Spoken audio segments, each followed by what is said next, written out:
Hello, dear friends. A warm welcome once again to the International Fabtalks show.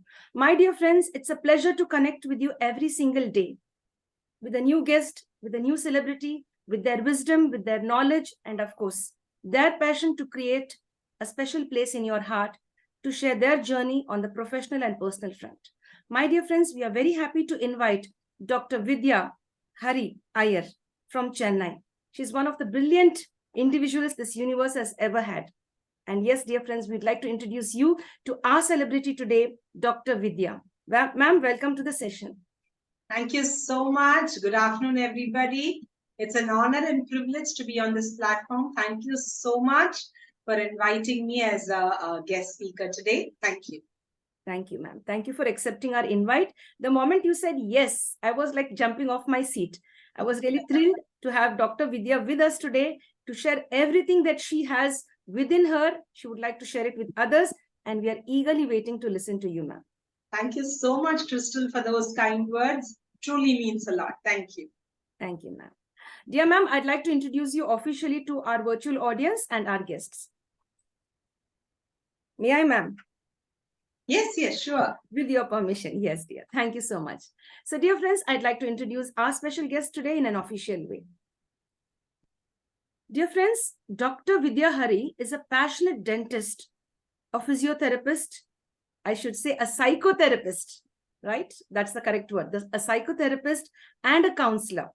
This multi-talented entrepreneur is also half marathoner. Ma'am, are you good at in this marathon race or something? Is it? Wow, that's something new to me. That's very nice. Great. She's a lovely person who is also a great animal lover, a positive social media influencer, my dear friends. She's an artist, a passionate dancer, and a classical singer, a poetess, an author, a jewelry designer as well, a social activist, creating a lot of vibes, positive vibes in the society for everyone. She invests her time, especially in feminine causes, and is concerned about cancer. People suffering from cancer, especially people suffering from, I guess, it's the feminine side. Is it the cancer that cervical cancer? Am I right? Is it something like that? Yes. Breast cancer, cervical cancer. Yes. Yes. So sweet of you, ma'am. That's really nice. She loves adventure, sports. She loves traveling. And she's a person who's multi-talented, multitasking, and of course, being one of the best people the world could ever have. I am really in awe and emotional, excited. Yes, dear ma'am. Dr. Vidya is also a spiritual holistic healer, my friends, an energy coach, a life coach, and a hypnotherapist. Having more than 15 years of experience in the field of holistic therapies and energy healing, Dr. Vidya is a reputed speaker on many forums in the state, national, and international podiums. I have heard her presenting many of her programs, and really, when you sit to listen to her, you wouldn't want to get up from your chair. Even if you want to drink water or just take a break, you wouldn't want to do that because she'll keep you glued to your seats. That's the way she is in her presentations. I've been a part of it.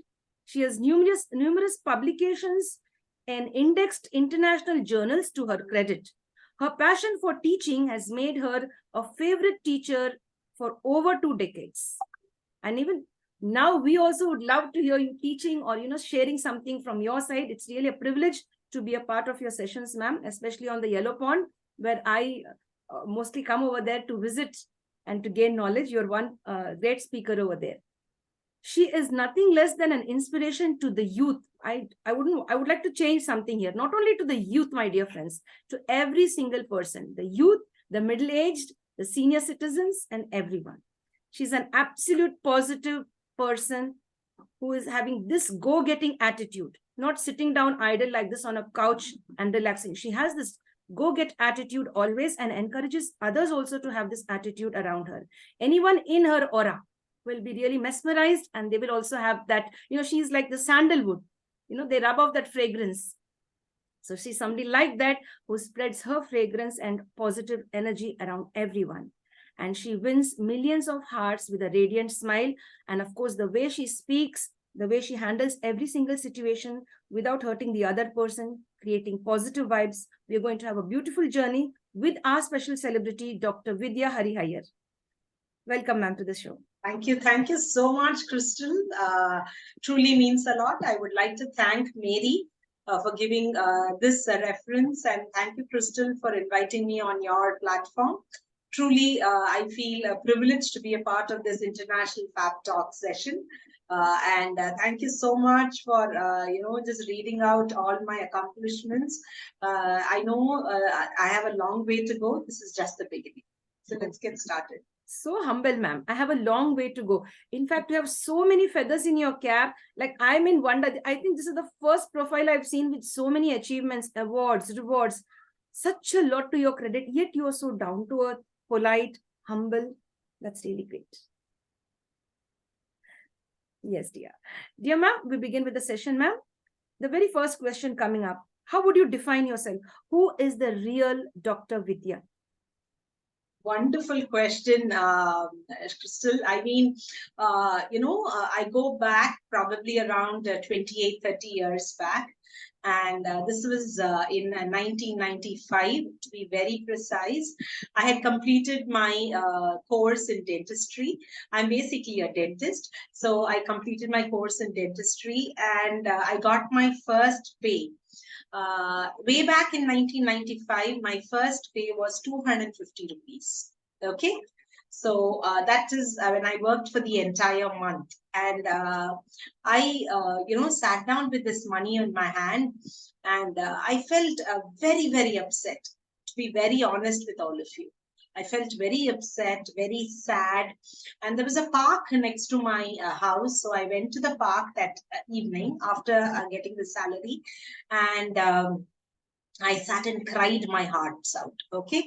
The reason I cried was, one, I was a good student. And out of the 17 subjects in dentistry, I had topped in 11.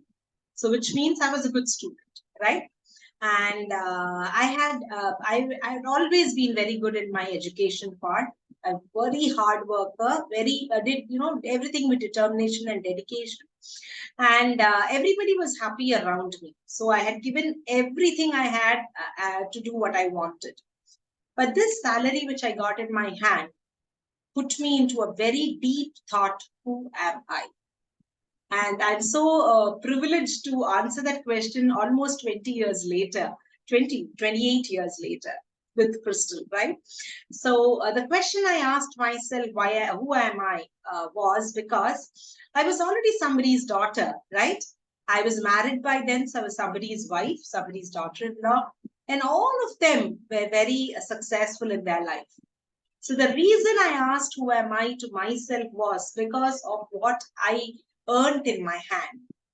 So that is the day I sat and I wrote down. At that time, I really did not know what is SWOT analysis and strength, weakness, opportunities, and threats. I didn't know all that. But then I really sat down and wrote down, who am I? What am I doing in this earth? Is my presence in this world worth it? God took 10 months to create me. My mother took many years to rear me. My parents took many years to grow me, to help me understand the skill set, the knowledge, and everything. But have I put it to good use? So who am I was the biggest question I had in my mind. And a simple answer I got was a journey which I had to go deeper into myself to understand. And the effect of it is what you see in my CV today. So I started exploring myself. I felt that was the best way I could give back to the society. So I sat and wrote down what I wanted from life and what I was good at in life. So I was good at education. I was very keen on, giving back to the society with what little knowledge I knew. So I was already a teacher by then. I had joined a college by 1995 as a tutor. And I have over 28 years of experience in teaching. So I love teaching. So I started doing that. Then I, started honing my skills and started learning one thing after the other. I had this inner drive within me to do lots more for the women folk. I'm not trying to be feminist here, but I'm just trying to understand the kind of the kind of privileges we women have in India. And at that point, I felt that the awareness was very less. I'm talking 1995, almost 28 years back. And I said I had to be not their mouthpiece. I wanted everybody to speak out, but I also wanted to be their wing behind the wind behind their wings. And I wanted to, if there was something I could do to lift or lend my hand, I wanted to do that. If I could be that person to lend my shoulder so that they could feel comfort in sharing. I'm not saying crying, but sharing. And I really wanted to do something. So, all this culminated in me pushing myself beyond my borders. So it was not easy. It was not a very planned step or a planned decision. I had my stumbling blocks. I fell down number of steps than the number of steps I walked up. Nevertheless, never give up was my attitude. And slowly but steadily, today I can tell you that, I have made a name and got the answer to that question, who am I? Today, when people recognize me by my name, I feel very proud of myself because today, yes, I'm still somebody's daughter, I'm still somebody's wife, I'm still somebody's daughter-in-law, but still, I have an identity of my own. I think that is the search I was in, and that search has been fulfilled. So, yes. Brilliant, ma'am. I really like the way you put it. I want to be the wind, for someone, like, to allow them to fly up in the sky. I wouldn't want to be their voice. I want them to speak up. It's so nice of you to rise up and allow others also to rise up at the same time. True. And as you were explaining, I was just forming a mental picture, a visual picture, like, in my mind, this is what you did all of through your journey. It was really very nice. And I was just listening and more. That's very nice. Who am I? And you're so proud to share it today with us. Yes, I have understood the real purpose of my birth on this earth, to give back to the society. That's very nice. Dear ma'am, you've been more than 28 years on the professional front as a teacher, as a dentist, as a psychotherapist, and there are so many other things you are into, ma'am. You might have faced ups and downs, as you already said. Yes, I've fallen a number of times and I've risen back again with resilience. How do you manage to de-stress, ma'am? Would you advise us, suggest that we too could also follow that path and somewhere come very close to you in achieving something? Oh, wow. Such a wonderful question. Thank you, Crystal, again. Friends, I should really give credit to my parents. My dad, he is a go-getter, and things which I learned from him was, he used to push us even when we were small children. We were all good at studies. I have two siblings. I have a brother and a sister, and all the three of us, the way we grew up, he put us into a lot of arts and crafts and creative dancing and singing and whatnot, right? So those days I used to think that how my dad really found time to push us into each of these classes, go pick us up, drop us, and be very interactive with all the teachers. And he was absolutely a go-getter. My mother, on the other front, was a very silent, a person who would encourage us. She always wanted us to be very independent and very outspoken and all. She's a very timid, shy kind of a person, but she always was very, very determined that she wanted us to be very independent, right? So having said that, what really changed and what really mattered is what I'm going to share. So, number one, we all know the saying that, all work and no play makes Jack a dull boy, right? All of us know this, but I'm not sure how many of us understand it, right? So, we all give importance to education, and I'm 100% for it. We need to be educated because that would give us a kind of, a stepping stone, a real big mileage for us to move forward. That's definitely important.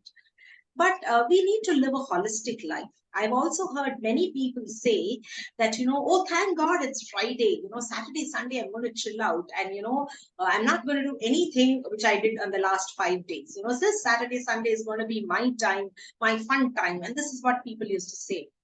So when I sat down, I realized 2, 3 things. I said I wanted every day of mine to be very interesting. Only then it would be nice to live. That is one. Number two, I cannot wait for a Saturday or a Sunday to have fun. I wanted fun every single day. Today I realize that it is called the me time, right? Every day we need something called the me time. And I started allocating 1 hour every day for myself. And again, I was not content to do only one thing every day for that 1 hour, because I started realizing I had a lot of skills which my parents had probably helped me hone as I was growing up. So even today, I'm 51, but even today, I take my dancing classes, classical dancing. I am, a classical singer, a Carnatic singer. I'm talking about, the South India, we learn Carnatic music. So yes, and I am into a lot of arts and crafts. So I'm very good at my needlework, macrame. You can think about all the crochets and all that, tatting. I love it, and I still do it. And I love the world of colors. So, I paint, I draw, and I love art in all forms. So I did my course in art therapy to understand how this can really work towards the better mental health. Having said all this, I did not want to stop this only for a weekend. I wanted it to be a part of my everyday life. So today I program my life.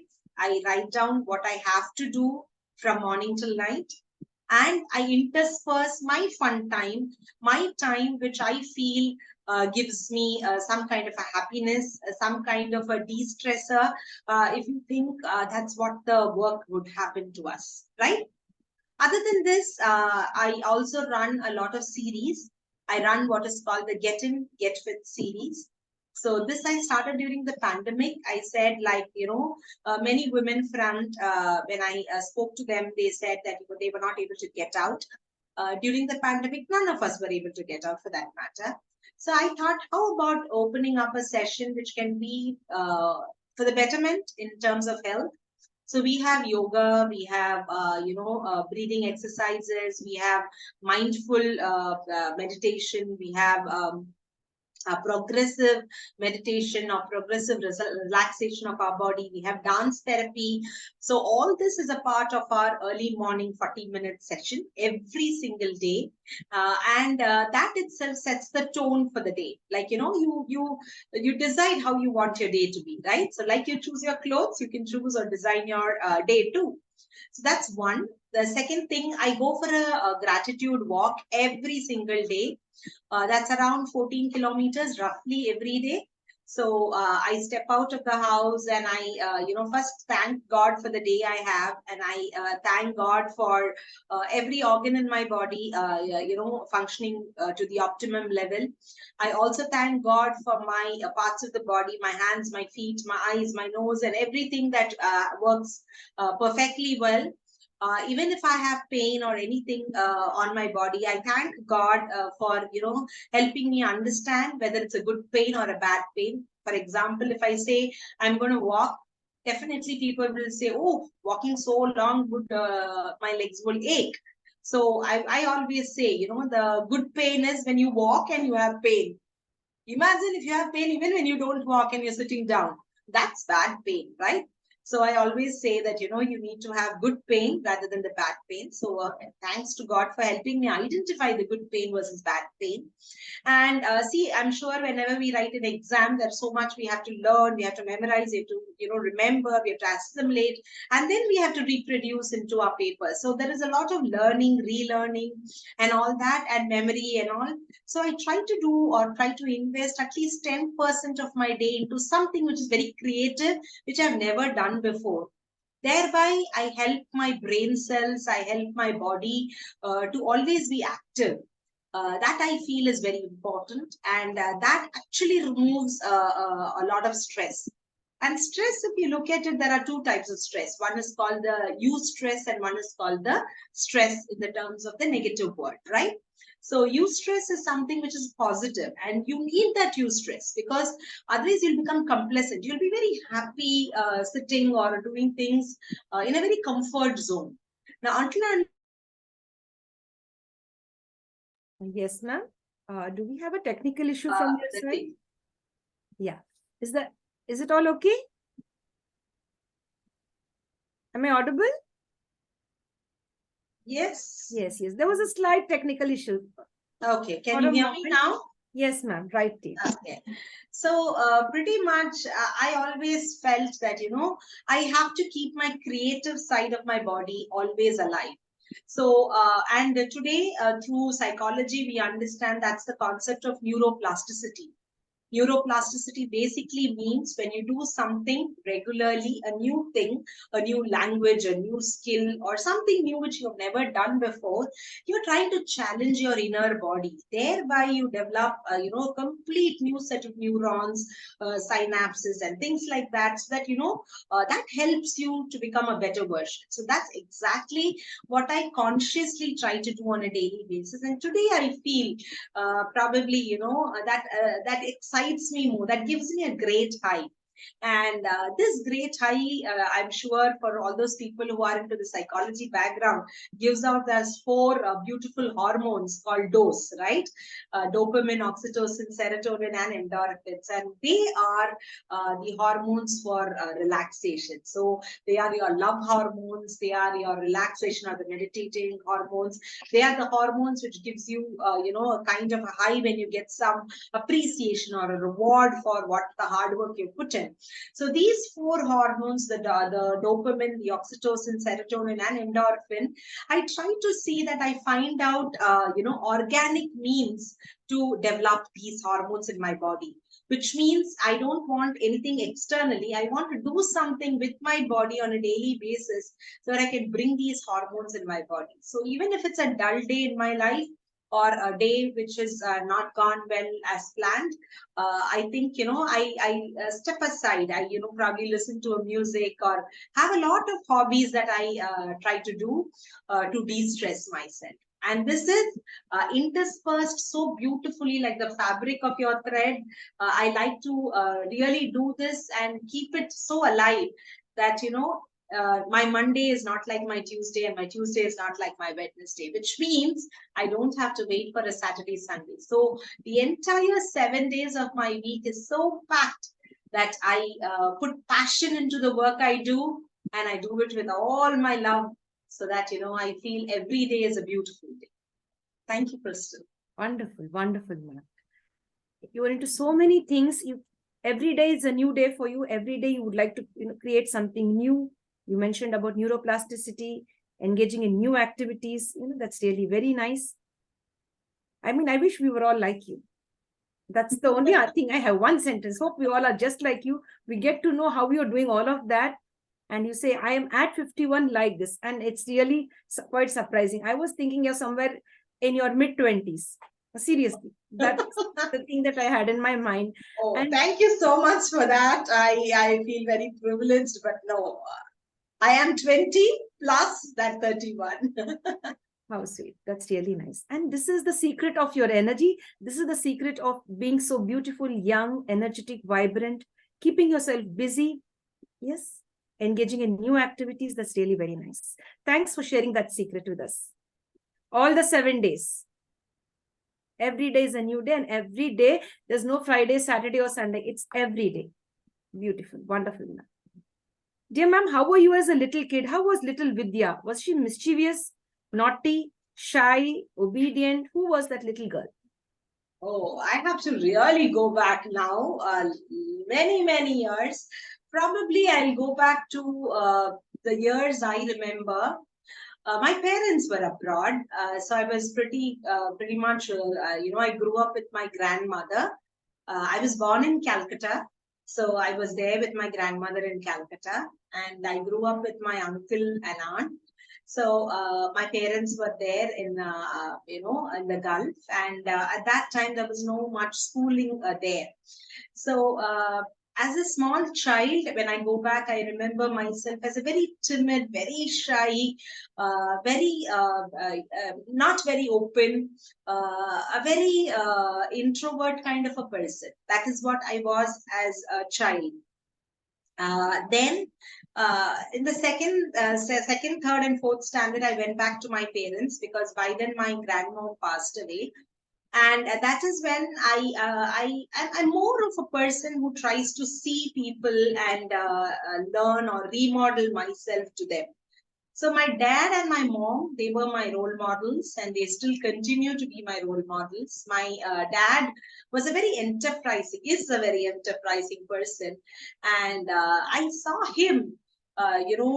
Being into a lot of arts things. So, other than going to office and coming back, I saw him, doing a lot of dance dramas. He was an actor, and he used to, participate in a lot of plays.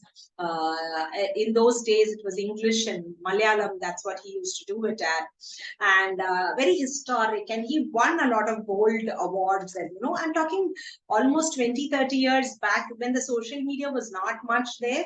He won a lot of, gold, the best actor award and all this. And he used to bring all these cups home and all that. And he was a person who would encourage a lot in all of us. And he always used to say one very important message, which I would like to say. He said, "You don't have to win a prize. I want you to participate. And I want you to participate and give your best. Prize is something different, but you should do this." So he used to do this, and for every competition, whether it was a pencil sketching, or it was a dance, or it was rangoli, or it was singing, classical singing, light music, anything for that matter, he would always give our names and help us to participate. I think this, over the number of years that I was with him, made me come out of my shell from being an introvert person to becoming a little extrovert person. So that was how it particularly changed. And again, then the Gulf War broke, and then I came back here, and again, since I'd already imbibed those qualities, I was trying to explore myself at that point of time. And I come from a very prestigious school in Chennai and a prestigious school in Abu Dhabi also.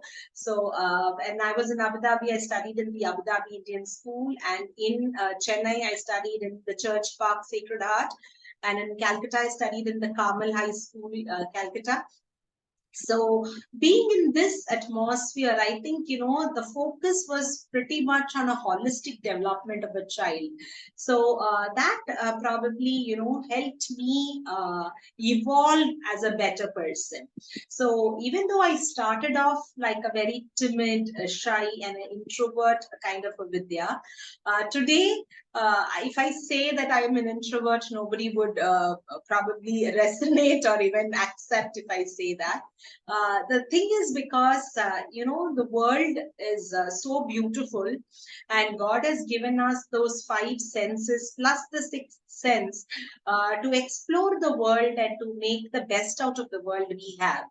And I always remember this story, and I'm sure the audience would love to listen to stories. So this story, which changed my attitude towards, what I could. So here is a mother who takes her child to the doctor, and she's sitting, on the seat, on the bench, and she's reading a book. She's having a book and she's reading a book. And her child is sitting on the wheelchair, and the child is having the jacket, and suddenly the child is feeling cold. And the child is trying to, take the coat and trying to put the coat by himself. And this mother is just oblivious about the fact that the child is on the wheelchair and trying to get the coat on. She's just going on reading the book. So there is another woman who's sitting there, and she's watching this entire scene. And she's watching this child. The child drops the coat down, and the mother is not getting down to get the coat. She's just watching what the child is doing, and her child gets down, takes the coat, and then puts the coat, and again gets back on the wheelchair. So, seeing all this, the other lady tells the mom, you know what happened? So she says, yeah, so what? So she says, your child was feeling cold and he was trying to get the jacket on. And as he was putting the jacket fell down, and he probably needed help, but then he went down and got the jacket and put it on himself, and now it's set back on the wheelchair.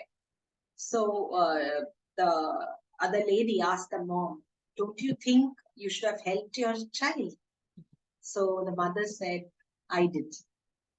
So that was the, a very beautiful way of saying the things which your child can do. Empower your child.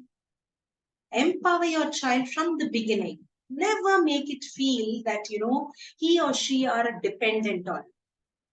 And this mother, has etched her, mark in my mind, just because that, that child, she was empowering her child so that in case she's not available, that child would still know how to do things for himself, by himself. I felt that was the biggest lesson I learned. And hence, I personally feel like, we need to, we need to understand our strength. We need to understand our weaknesses too. And we need to keep honing on ourselves. We need to get better on a daily basis. They say there is a law of tiny grains, right? If you do 1% good every single day, at the end of the year, you'll be 37% better from the way you started in the beginning of the year. So every year when we set resolutions for ourselves, I always set resolutions that I feel I can be a better person from what I started. So yes, as a small child, I was very introvert and to myself and all. But today's Vidya is a little different. She is enterprising, and yes, she is a go-getter. That's how I would describe her. Wonderful, wonderful, ma'am. Thank you. Thank you so much for that beautiful transformation, right? And you drew inspiration from your dad. That was very nice to share about that part of your life. And the story you shared, that is very nice. Empower your children. That's really very nice. In fact, this is called as perfect parenting. Yeah.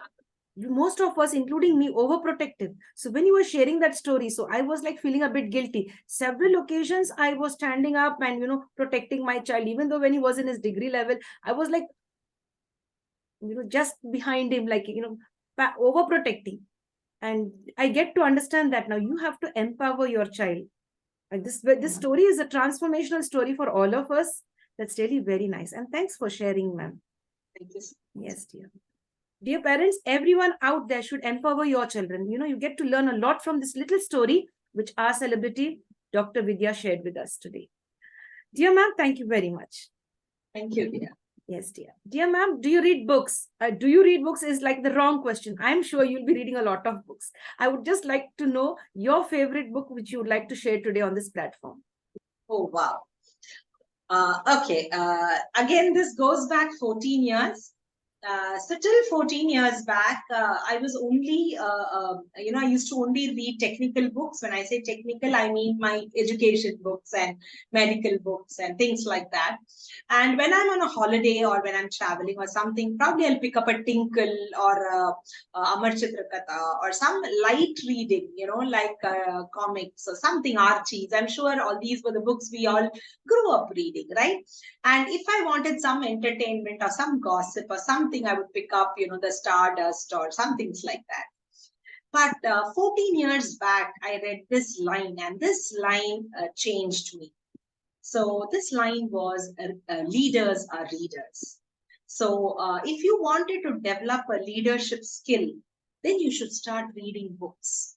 The reason it was that way is because there are only 4 ways we can actually, get better with ourselves.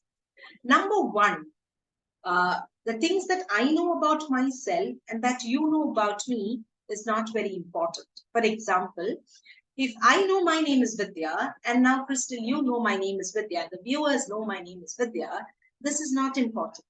Okay? Number two, what I know about myself and what you all don't know about me, probably my secrets, again, this is not important, right? But today, probably the media and everybody is trying to enhance or, try to glorify these secrets and put it up in the public. It is just not important. It's gossip. It's melodrama. That's it. Number three, what I don't know about it myself and what you all know about me. Probably you're noticing some kind of a mannerism in the way I'm speaking or my tone of voice or whatever it is, right? So again, this is not important. So just think about it. What I know about myself and what you know about me is not important. What I don't know about myself and you know about me is not important. And what I know about myself and what you don't know about me is not important. Then what is important, right? It is what I don't know about myself and what you don't know about. That is my hidden potential. And to surface that and to tarnish, to polish that person is through books. So the books can be your best friend. The books, if you look at or read autobiographies of people, of great people, you will see that everybody did not own a television set. They own a library in their house. That is how they show the power of richness. So having understood that for the last 14 years, I would say from 2009, I am a book reader. I read one book every month. That's the goal or a target I have kept for myself. And I'm pretty much good at that target right now. I started with small books. Mostly the books I read are positive mental attitude books or any autobiographies. These are my favorites. And if I have to share the best book or a game changer book that changed my life for the better, I know there are plenty, but since I've been asked to tell or talk about only one book, I will pick up this one. It is called The 5 Love Languages by Carrie Chapman. I'm not sure if you have all read that book, but the title of the book says 5 Love Languages. So the moment you say love, you start thinking, oh, it must be a book for a husband and wife or a couple or something like that. My dear friends, it's not like that. It is for you and me. It is because we as a man are a social animal and we need to interact with people. For us to become better with handling people, this book is, a book which can change your life. And each of us have one of these 5 love languages. So I'm not going to give out the content of the book, but I want you to go and read this book for sure. First thing you need to do when you read this book is identify your love language. Next, number 2, identify the love language of the people around you who mean a lot to you. Maybe your parents, maybe your husband, maybe your children, maybe somebody who's very close to you, right? So identify their love language. And what you need to do on a daily basis is to fill their love tank. So imagine if my love language is probably, let me say, words of, affirmation, like, oh, Vidya, you're good. Or, you speak so well. If that is my love language, then when somebody says that to me, I feel very nice about myself, right? The other love languages are like, gifting people, spending quality time, a physical hug or a kiss or, some physical demonstration of love, and probably acts of kindness or acts of service that you want to do. So these are the 5 love languages. But what is that love language which will excite you or which is your emotional front? Many people, if you look at life, there are some of us who love getting gifts. That makes them feel very happy. That makes them feel very nice. Some of them are like, no, I am not interested in gifts and all. I want your time. The wife usually says to the husband, I want your time. I want your quality time. I want you to spend time with me. That will give me more happiness than this Naulakha har or, the diamond necklace that you want to give me. I'm not interested in that. I want your time. We got married with a purpose. So it could be your friend. There could be some friends, just the moment you hug them, they would melt in your arms. They would that's exactly what they wanted, right? So each of us have our own 5 love languages. So pick up that one which is your love language. Understand the love language of your friends and family who mean a lot to you. And number 3 is fill each other's tank with that love language.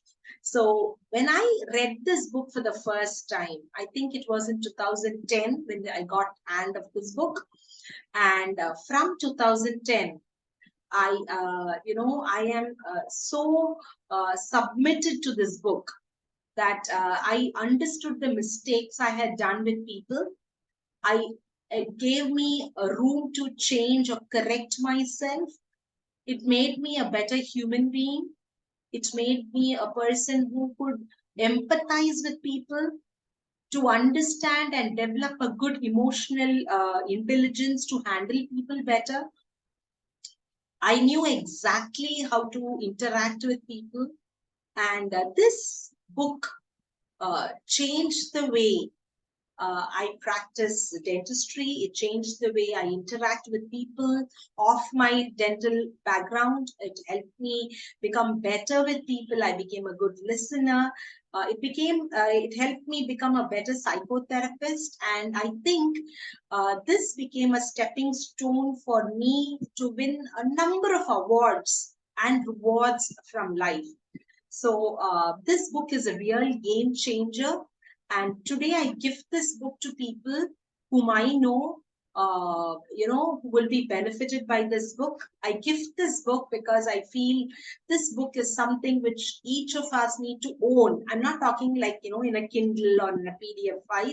I'm talking a raw book in your hand where you can smell the book, where you can flip the pages and get the essence of, scribbling in that book or writing in that book, so that you learn and you implement the understanding that you had through this book in your everyday life. So for me, the best book or the book of my choice would be 5 Love Languages by Gary Chapman. And it changed my life 360 degrees, and definitely for the better. And I hope all the viewers get to listen, read this book. And there are audiobooks of this book also on the YouTube. So if you don't have time or patience, or you're not a book reader, then I would encourage you to at least go through that 20 minutes of audio of that book, which will help you understand yourself and your friends better. Wonderful, ma'am. Thank you, ma'am. Thank you so much. The 5 Love Languages, right? By Gary Chapman. Thank you so much. Yeah. Wonderful, wonderful. Definitely, ma'am. We lay our hands on that beautiful book. Definitely. That's a takeaway now, because we all want to be like you. Yes, dear. Dear ma'am, how would you want to be remembered in this world? And why should people remember Dr. Vidya? They will remember you, but I'd like to hear it from you. Why should people remember you, and in what way? Oh, wow. What should I say? Yesterday I saw a video on WhatsApp, and that video was very deep. That video said, why are we fighting? Why are we doing what we are doing? Because 5 years from now, it wouldn't matter. 100 years from now, we will not be there in this world. If we have done something good, probably we will be as a portrait in somebody's wall. And 100 years from then also, they might not even have a picture of us. This is life, right? So when I saw that video, I went into deep thoughts. So I felt like, how do I want to be remembered? I want to be remembered as a good human being. That's it. Yes, I'm a doctor. Yes, I am a social worker. I do a lot of charity. I try to do a lot to make, people's lives better. But I just want to be remembered as a good human being, a person who was a selfless server, a person who was always full of smile and happiness and joy, who had a positive outlook towards life. And why I want them to remember this way is I have had a lot of bad experiences in life. I have a lot of scars on my face. When I say this, I say it with a lot of pride because I feel those scars helped me realize who I was. They helped me overcome with a lot more of resilience and consistent efforts. I knew, or I came to understand, that nothing comes easily, and if it came easily, it would go easily too. So hard work and smart work had to be done. A person had to be a lot more goal oriented, goal focused to get what he or she wants in life. If I can live any which way, then probably this life would not give you the best. But if you have a goal and you have a determination that this is how you want to live and you want to be the architect of your own life, then yes, it is possible. It is possible because you can make a difference. And it's all inside you. It is all within you. It is for you to explore yourself and, grow beyond that. So if I have to answer the question, how I would like to be remembered, I just want to be remembered that, I was a good human being and I was a kind, gentle, a person who was full of smiles. So that is the way I would like people to remember me. Yes, all our journeys are short-lived. We don't know, when we would outlive this particular space on earth. But nevertheless, till the day you are there, rejoice, be in gratitude to God, and do your best on a daily basis. Never leave any stone unturned that you said you would keep it for another day. Don't do that. Push yourself and maximize your potential every single day. Let it not just be an active day, let it be a productive day for each one of us. Superb, ma'am. Not active, but proactive, productive. Wonderful. I really like that. And people will remember you for your wisdom. You have a lot of wisdom to share with us. That's really nice. Apart from being a good human being, as you said, they will remember you for all the wisdom that you're sharing today on this platform. Dear ma'am, do you watch movies? Oh, I'm a big movie buff. Any favorite movie? I was rather. Now I don't watch TV much. For the last 14 years, I gave up on watching TV. I felt there was a lot of negative information passed on. And so I stopped watching TV or movies for a very long time. However, if some of my friends say, oh, this movie is very nice, I do step out and watch the movie. Lots of movies which I love, which I enjoy watching, which I relish watching. And most of them, if I look back, they are in the 80s or the 90s range. Because that's the time, we as siblings, I said I have a younger brother and a younger sister. So the three of us used to flock against one television and, we used to fight for the remote. So whoever got up early in the morning on a holiday, they had the control of watching which movie. So I think, those were the best years of my life when I got to see movies. Most of my favorite directors, if I would say, is from the South. I used to love K. Balachandar movies.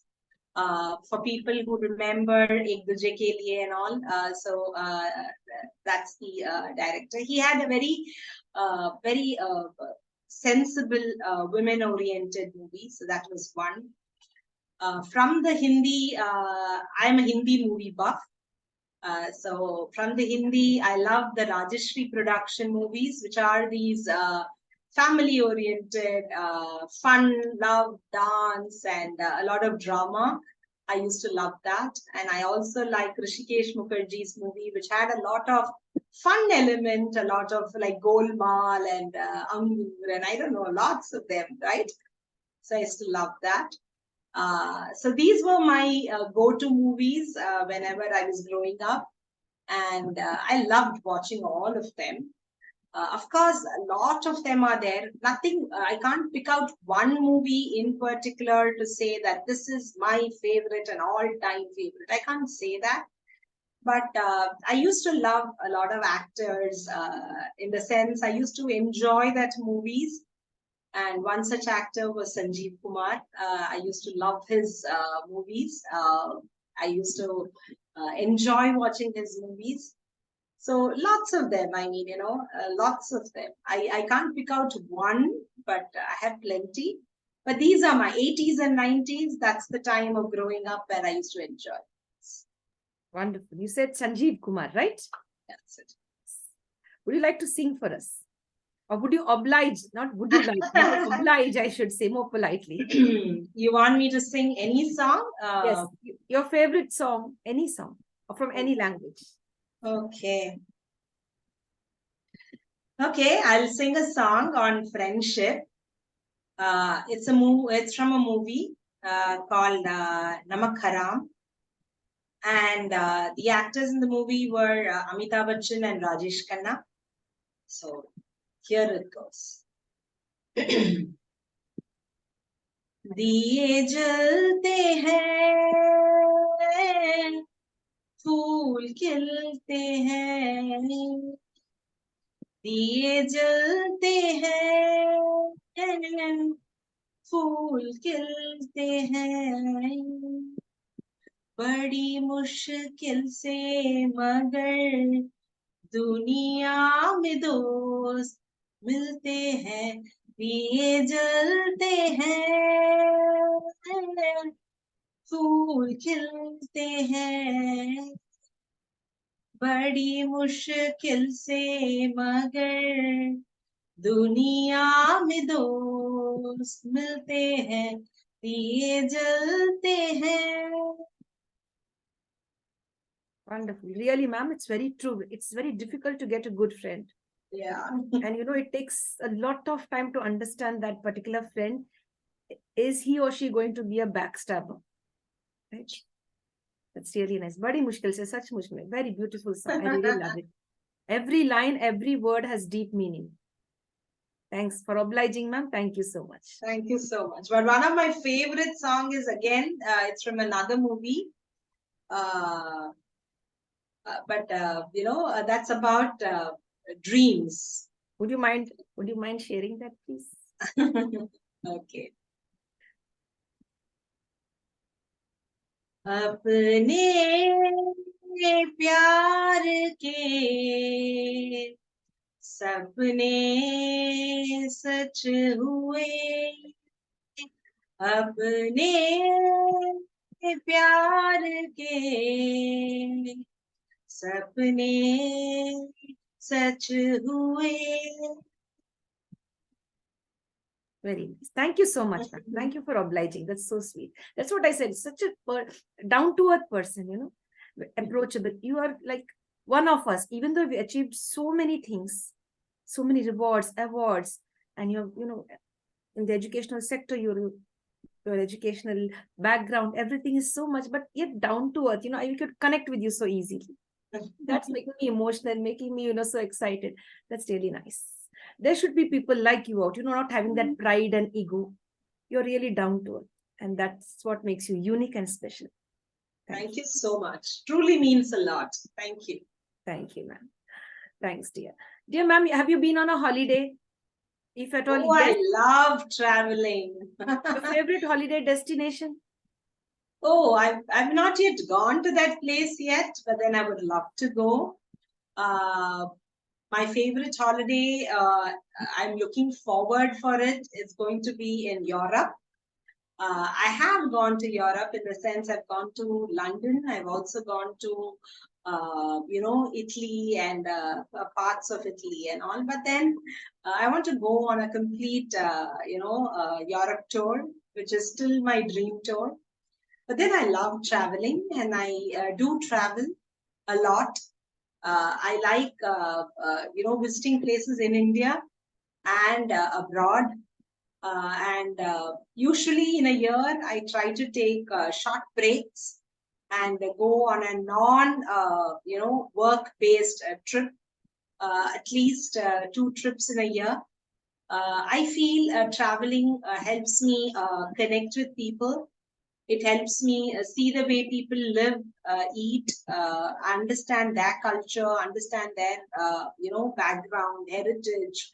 And I'm a very, I'm a big foodie, so I enjoy trying different cuisines. Yes, I have a restriction. I'm a pure vegetarian, so I don't, venture into the non-veg side. But in the vegetarian side, I love eating. I just love enjoying, food. And I'm very experimental when it comes to food or even the place. So when I travel, I love to do adventure sports. So whether it was Kulu Manali, the valley, or whether it was Rishikesh, I went in for paragliding, I went for whitewater rafting. And then in Bali, of course, all those water rides we had. So I had fun. I'm a very fun-loving person. I'm a very bubbly, very enthusiastic person. I cannot just sit. That's not me. So I love to explore, and I really enjoy travel. I think I always take this tagline saying that मुसाफिर हूँ यारों ना घर है ना ठिकाना मुझे चलते जाना है बस चलते जाना. So I feel, the entire world is my house, and it is not enough when I just look at the world in the map and say, okay, this is this place. I would love to put my footsteps on each part of this world and explore it and understand it better. So I love traveling. Beautiful. Very nice. I really like it. The way you presented all the adventurous sports. You said, I'm very bubbly. I wouldn't want to sit in one place. I'd like to be active and live every single moment. Yes, I'm very mindful. Whenever I travel, see, almost every weekend I try to travel in terms of my work based. So I might take a flight in the night, or a bus or a train journey, whatever, to reach my place. But when I get there in the morning, my class or my lecture would start somewhere around 9:30, 10. So I will have this 1 or 2 hours in the morning, say 6 to 8 or 8:30. So I'll have 2 to 2.5 hours in the morning. So I get up, I just have a hair wash, and I'm ready to step out, and I want to see either the temples, or I want to explore outside for the breakfast, or something like that. I don't like to sit inside, and that's not my kind of a holiday. My kind of an holiday is to explore, to reinvent myself, to see people, to meet people, to I love the mountains, I love the valley, I love the rivers, I love the sound of nature. I love waterfalls. So I'm a very outgoing, a nature kind of a person. So I don't like to sit inside. So whether either it is religious in terms of temple in the morning, if I don't have so much of time to explore the city, or I love to understand the city better by traveling in the city. And I like to be one with the crowd. I always feel like, if you want to explore a city, you need to walk. You need to walk through the streets and eat the street food, and shop in that, because if you go to all those malls and all, it's going to be the same everywhere. But what makes a city different is the people, is the environment, the aura of the place. So I love traveling, and this is the way I travel. I know many people would say, oh, for me, travel is, just sipping a hot soup and putting my legs up and chilling it down and not doing anything. But my holidays are fun-filled, packed. I love to explore, and I get back to the room only when I am just ready to go to bed. They'll say, shop till you drop. So it's not shopping alone. I will sightsee or explore till I drop. So that's what I do. Yes, dear. Very nice. As you are explaining, I can again create that visual picture in my mind. I can really get all of that, having that street food, walking in the crowd, mingling with them, coming down to the reality, the ground level, instead of being in malls or different places, something artificial. But here it's the reality where you are getting yourself into. That's really nice. And I love that too. That's really nice. Dear ma'am, what brings a smile to your face often? We've always seen you smiling. Okay. How often do you smile? And what makes you smile? What really brings that instant smile on your face? There's a glow, perpetual glow is there always. But how would you answer this? I don't know if I was always a person who used to smile. I really don't know that. Again, it became a very conscious decision. I'm sure many of you would have heard the statement called fake it till you make it, right? So, as I told you, I had gone through a lot of hardships in my life. And today I know that, I can put that chapter back. But having said that, I just realized I have two choices or two options every single day. Either I can choose to frown, whine, cry, and make my life vicious cycle of blame game and all that, or I can choose to let go, smile, and rise like a phoenix. That's the other option I have. Is it easy? The answer is no. Is it possible? The answer is a yes. So I chose the second one. And I realized that, when you have to sit and complain and crib and criticize people that you did this and blame them, it's very easy. What is difficult is, let going, forgiving, pushing yourself. This is difficult. I chose the difficult part. That's the truth. So I chose to smile. And this is my tagline. I always say, when the world did not come to wipe away my tears, no one has a right to ask me, why do I smile? So this is what I always tell. So when I was crying or when I was sad or when I was upset, when the world or whoever did not come to physically, emotionally, or, to come close to me to, wipe my tears, I don't think the world has a right to ask me what makes me smile or what is that which gives me the strength to smile. So I always say smile because, the least it would do is it will make you feel lighter. It will make you feel you're alive. And by practicing gratitude, by thanking God for what I have rather than what I don't, I felt a kind of a solace in my heart. So, that gratitude itself brought in a lot of happiness. And the expression of happiness is a smile. So I think, the journey to a smile is gratitude. Perfect, ma'am. I can resonate with you on this the answer that you gave. Beautiful. And it not only with me, it resonates, I think with our virtual audience and our guests, it will definitely resonate. No one has a right to ask you, why are you smiling now? Because they have not been there when you needed them the most. So they have no right to ask you what makes you smile now. That's a choice. A conscious choice. It's a choice. It's a choice. Beautiful, ma'am. Very nice. I really like this.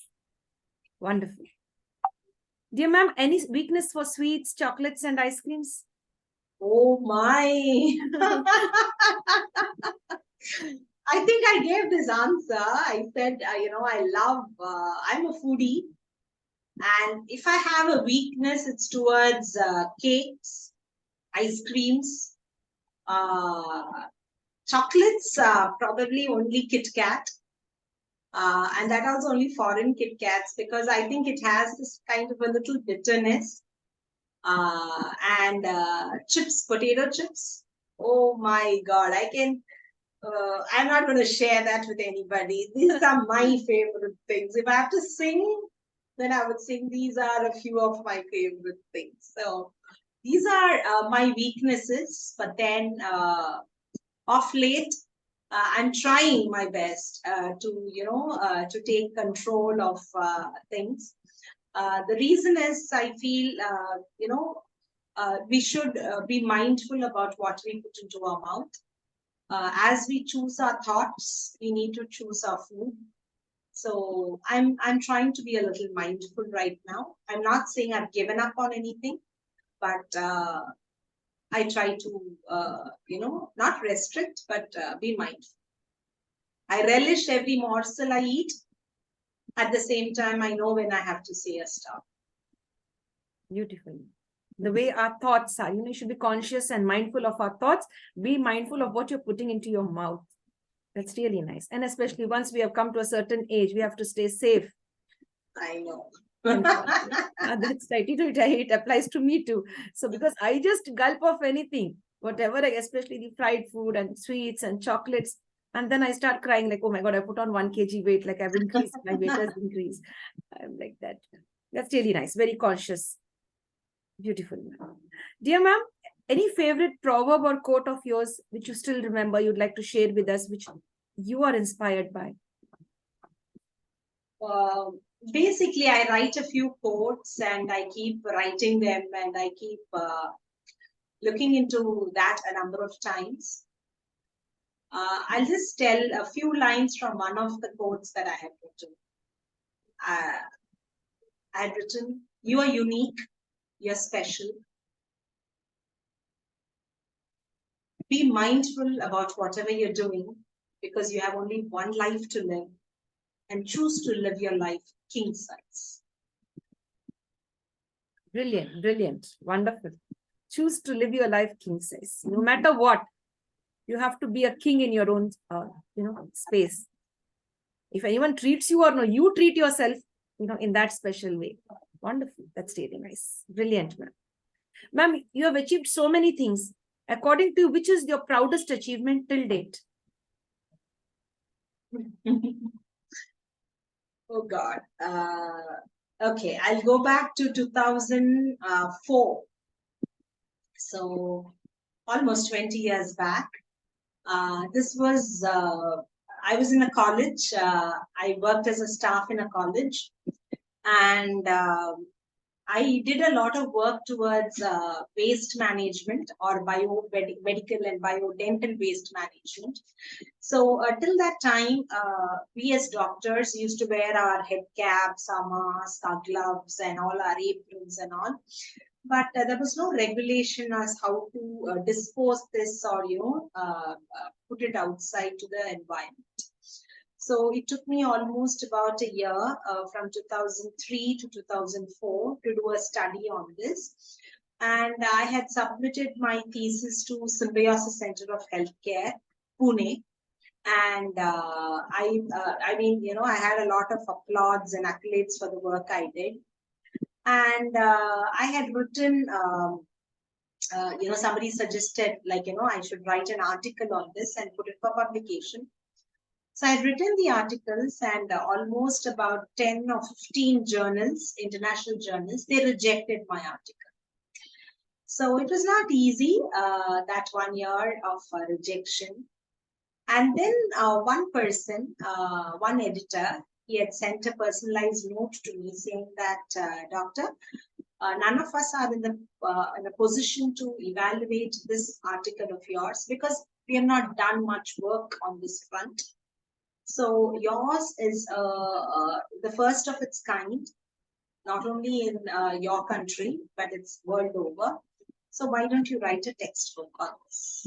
So I had written the textbook, and the textbook got released in 2007. So in 2004, at that time when I was facing through a lot of rejection, my college mentor, his name is Dr. Vidyaa, and he had encouraged me to write a pamphlet and bring out my readings in just 4 pages, the pamphlet kind. And that was released in my college. I studied in Radha's Dental College and Hospital in Chennai, so it was released there. And I still remember the day. It was February 24th, 2004.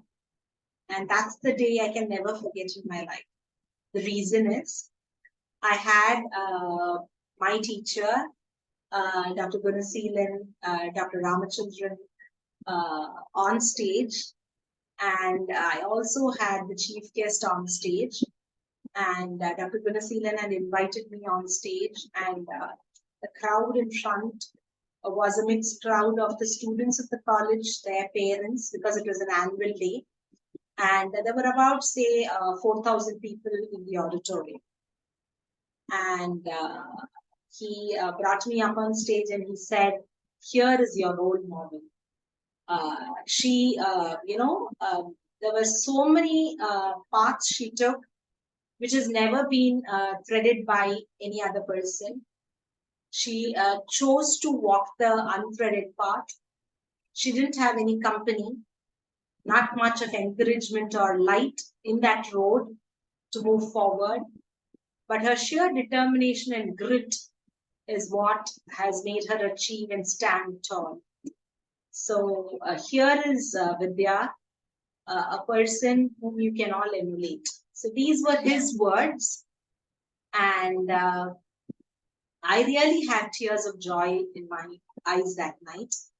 And as I stepped down, my other teachers were there in the crowd.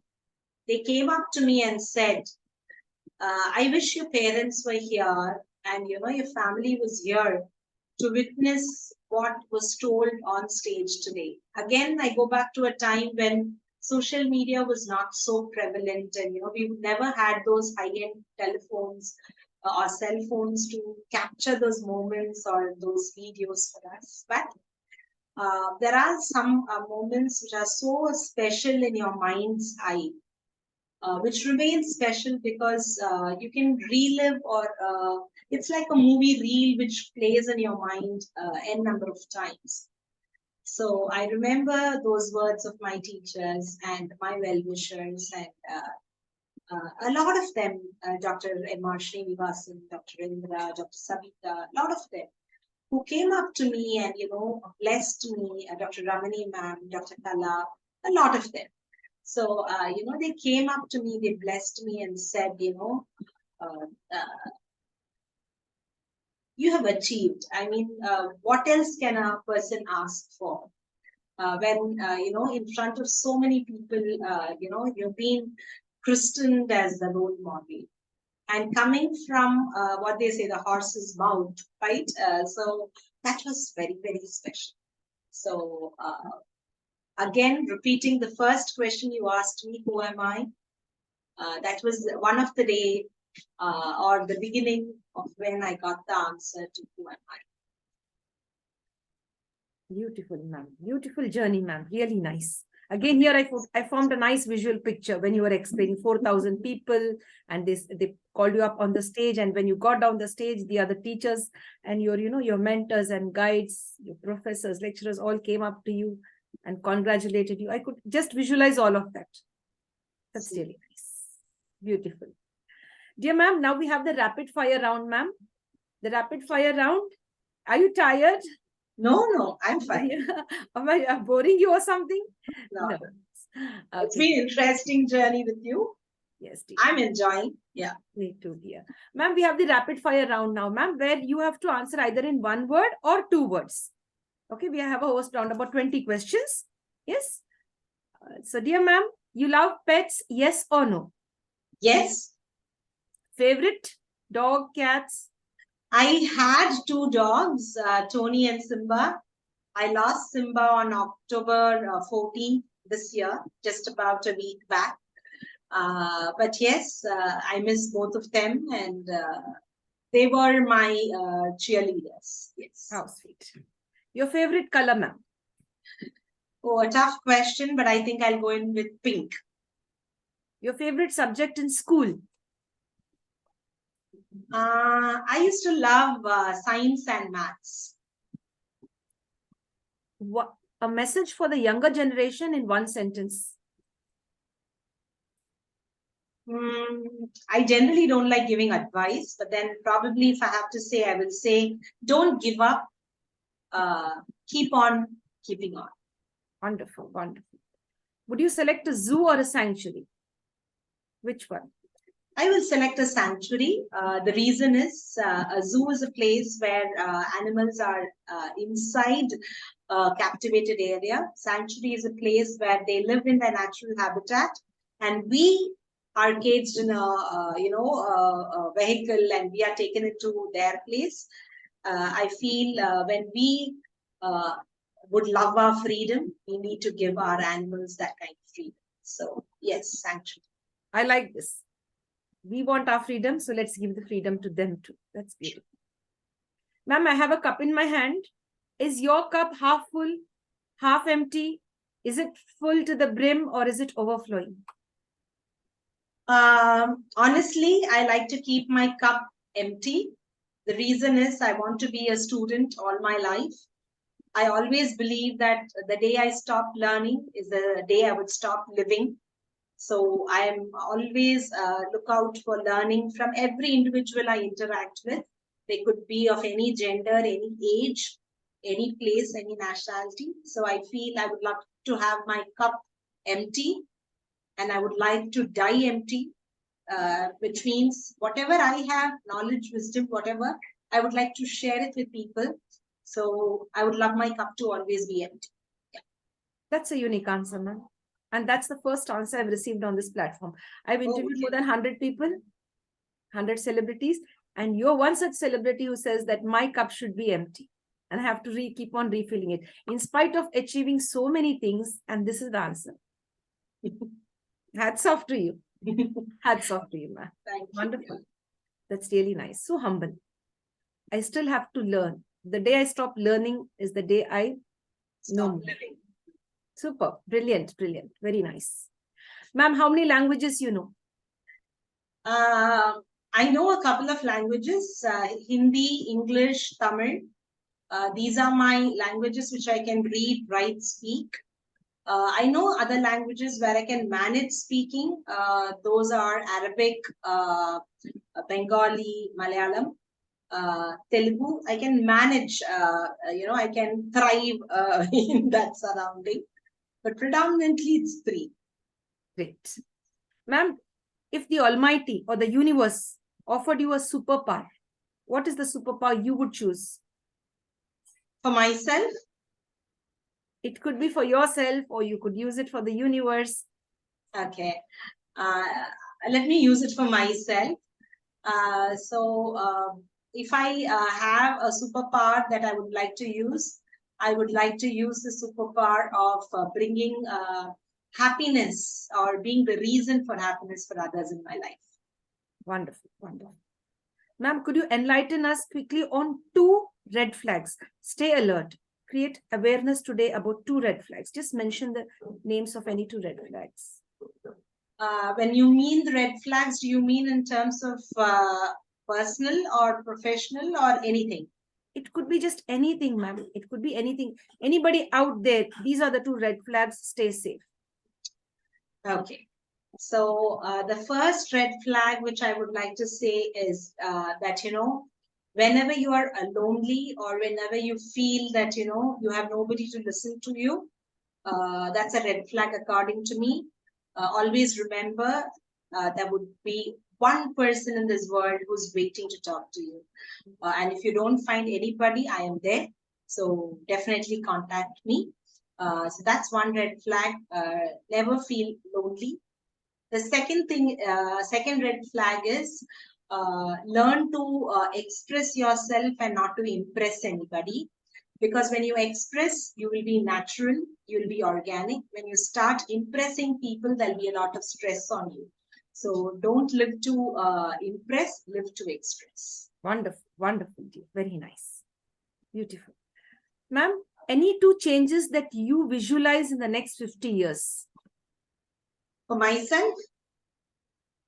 On the whole, for everyone, in the next 50 years, Okay. what could be the 2 changes that you visualize? One change which I would love to see, because I'm seeing a lot of war now.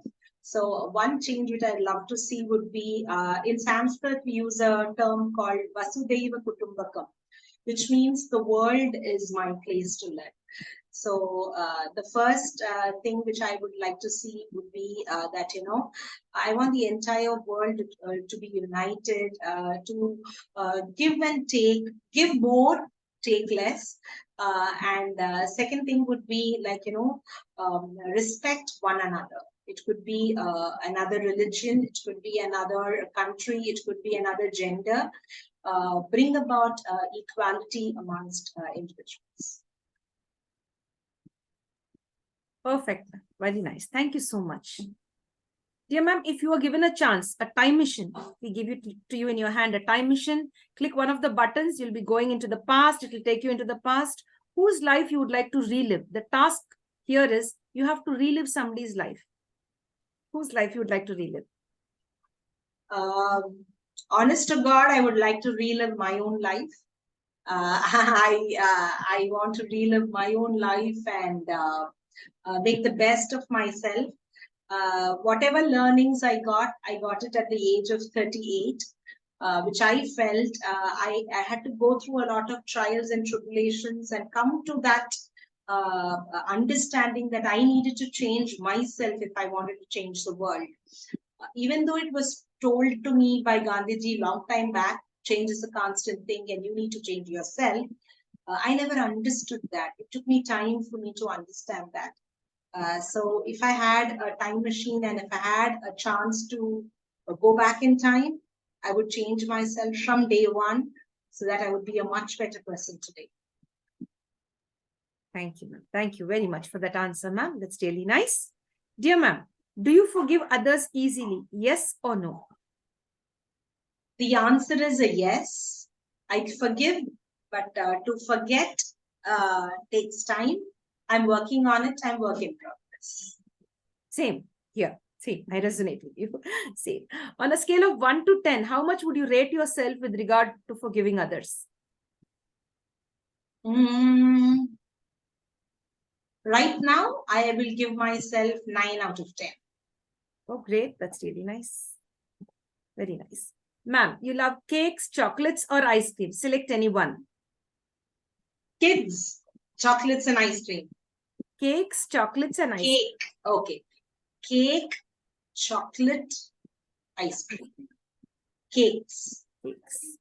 Strawberry flavor, butterscotch, or chocolate flavor? Strawberry. Summer, winter, rainy, autumn, or spring season? Oh, wow. I love rain. You love to travel by land, air, or water?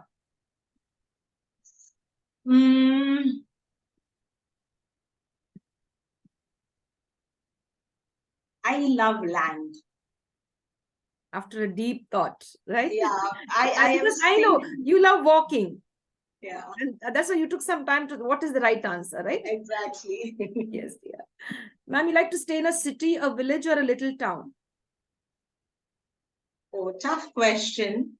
I have stayed all my life in a city. So probably I would like to stay in a city. But then I would like to have a relaxed life like that of a village or a small town. Wonderful. When you help others, do you expect something in return? Yes, no. No. Your idea of a beautiful day or a perfect day in one word? Gratitude. Brilliant. Wonderful. I love that answer. Very good. Are you a good cook? Yes, no. Yes. The name of your favorite recipe?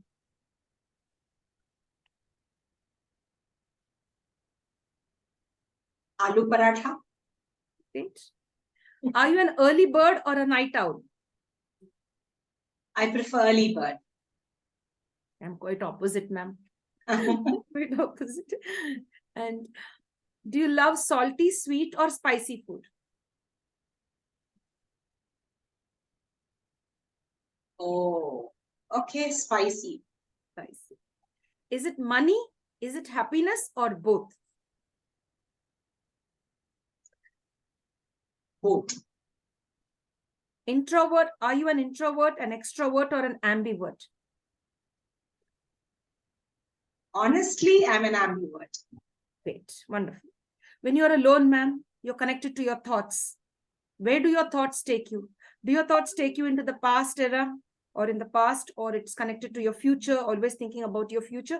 Or are you mindful of the present? I guess I have your answer with me. Let me see if I'm okay. Yes. I am mostly mindful about the present, but I'm a very big dreamer. So I always try to have a creative visualization of my future. Something, I guessed it's somewhat right, because you're always busy doing something, in the present, wanting to do something. So I know you are busy in the present, connecting to do things, and as visualizing something very good for the future. Wonderful. Do you love socializing more or me time? Me time. As you earlier mentioned, I take out 1 hour, at least 1 hour for myself. Are you a thinker, a doer, or both? Street smart, book smart, or both? Tough question. When I say street smart, that means your experiences in life. Like it's experiential I learning. understand. Initially, I think I was only book smart. Now I think I'm going closer to the midpoint. I can't say I'm totally street smart because I'm a very hard worker. Great. You love fresh salads, fresh fruits, or fried food? Oh, I'm into salads and soups. Great. Home cooked food or food ordered from out? Home cooked. Any day. You love to spend time on a beach or in a forest?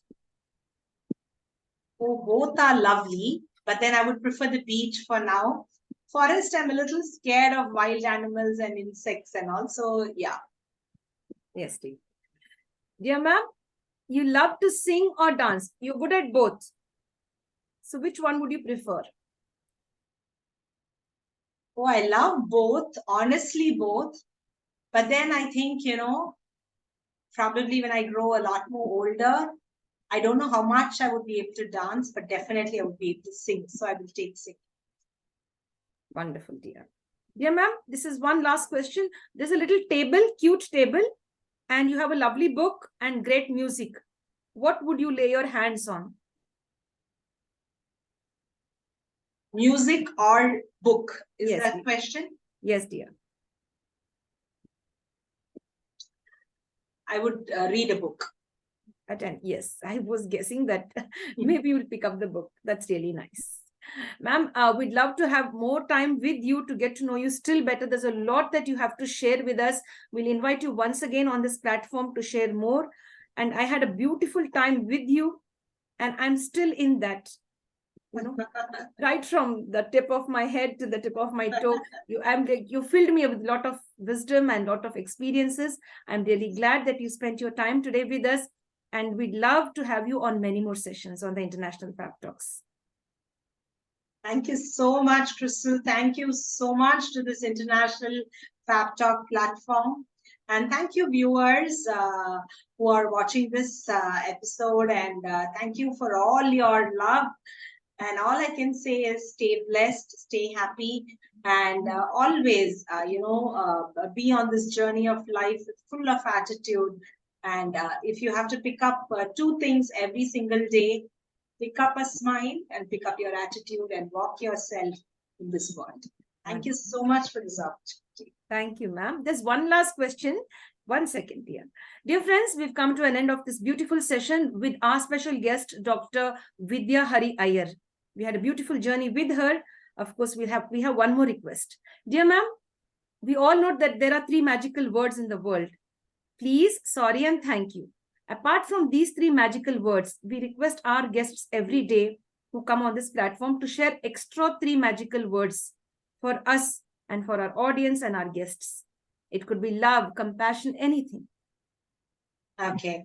So I will go with three magical words which I have for my practice. I have a dental practice and it goes by the name Smile Dental Clinic, so SDC. So I have those three magical words. S stands for smile, D stands for dedication, C stands for care. So smile, dedication, and care. Super, brilliant, brilliant, very nice. Smile, dedication, and care. And that's all of you. I know you have all of that.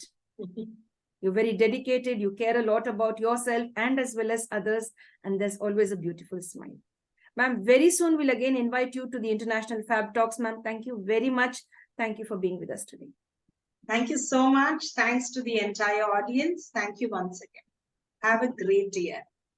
Same to you, dear. Dear friends, with this, we'd like to end our session on the International Fab Talk Show.